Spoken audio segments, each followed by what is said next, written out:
এতে মাছ আছে ভাই? এই ব্যারিকেডটা কেন? কোনটা? এই যেটা, এই যে সুতা টানানো।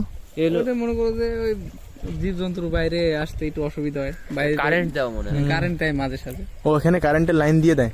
মাঝে সাঝে। মানে এই হালকা, ওই হালকা মানুষ না মারা যায়। আপনি মাছ পেয়েছেন? একটা মাছও পেয়েছেন? হ্যাঁ? মাছ কি পেয়েছেন কিছু? মাছ পাইছি। দেখি একটু। চিংড়ি মাছ। চিংড়ি মাছ না?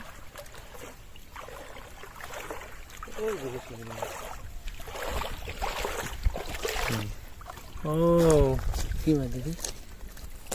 দেখছি চিংড়ি মাছ। দেখি দেখি। আর দেখতে পুঁটি পারো না, মাছ। হাত থেকে এই যেখান থেকে দেখা যাচ্ছে। ও এ তো অনেক মাছ। এই যে ও, তো অনেক মাছ, কি অল্প, অনেক সুন্দর খাওয়ার জন্য না এগুলো? এই নদীটা তোরসা নদীর একটা অংশ। হাতি তো মনে হয় তার মানে না। ভাঙিয়ে ভুঙিয়ে চলে ওই খুঁটিতে পা দিবে, হুম, খুঁটি উল্টে গেল, চলে আসলো। বাস আর ঝামেলা এমনি শেষ। অন্যগুলা সেরকম আসে না। এমনি বলে যে বাঘ আছে। বাঘ থাকে যে আশপাশে এরিয়ায় টুকটাক আছে, ছাগল